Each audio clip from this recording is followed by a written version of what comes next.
For months now, markets have been alarmed by the debt problems of Greece, Ireland and Portugal. Then that concern spread to Italy and Spain.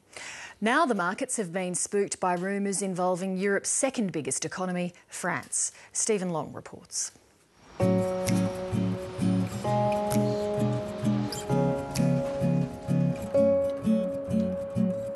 As somebody who comes from Europe, you're well aware that France is one of the four largest economies in Europe. It is also a major player within the European Union. France is meant to be a pillar of Europe, a strong state able to bail out the weaker southern countries. The Bank of England has lowered its forecast for growth. SocGen consequently at one stage down 22%, biggest decline ever. But there was no sign of recovery in European markets today. Shares plunged in Frankfurt, Paris and London amidst rumours about the health of French banks.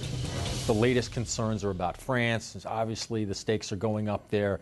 It seems like every time there's news about Europe, the country involved is getting bigger and bigger. But now the French pillar is in danger of falling. Yes, it really is the problems in the periphery starting to move into the core. We're already in the stage with Italy, that Italy is not too big to fail, but it's too big to bail out. The cost of bailing out Italy is enormous. If we start talking about France, then really you're putting a real question mark over the whole Euro project. Overnight, shares in French banks tumbled.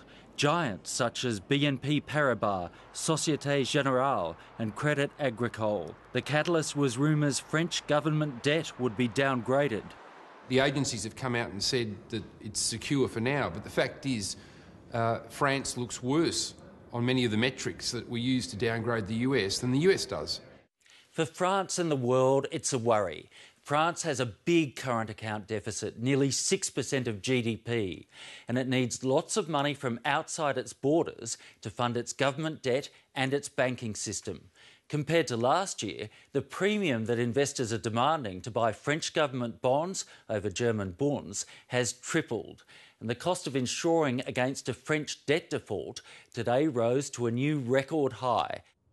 Plus, French and German banks have a $2.2 trillion exposure to the debt of Portugal, Ireland, Italy, Greece and Spain. After an emergency meeting last night, the French government pledged more spending cuts to reassure the markets. But it's a catch-22. Now, ironically, that's the last thing these economies need, given how weak their growth is, and it simply increases the risk of a recession in Europe next year.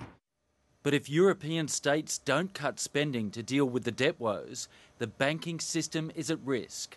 The problem is the banks and the governments are in a vicious cycle. As the government debt falls in value, the banks have to raise more capital in a very difficult environment. But this time, indebted governments can't afford to bail them out. The banks and the sovereigns are like two drunks leaning together for support. As soon as one walks away, the other one risks toppling over. A big concern is that there will not be a rescuer for the rescuer. Dr. Harold Schuler used to be a research fellow at the German Central Bank. How do the governments support the banks if the governments themselves are in a debt crisis? By increasing their own debt.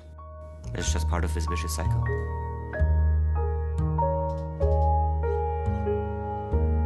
Now that we've seen Spain and Italy taken on, thus looking at France, it really becomes a life and death issue for the euro, and if they don't resolve it, then we will be back in a full-blown GFC. Stephen Long reporting.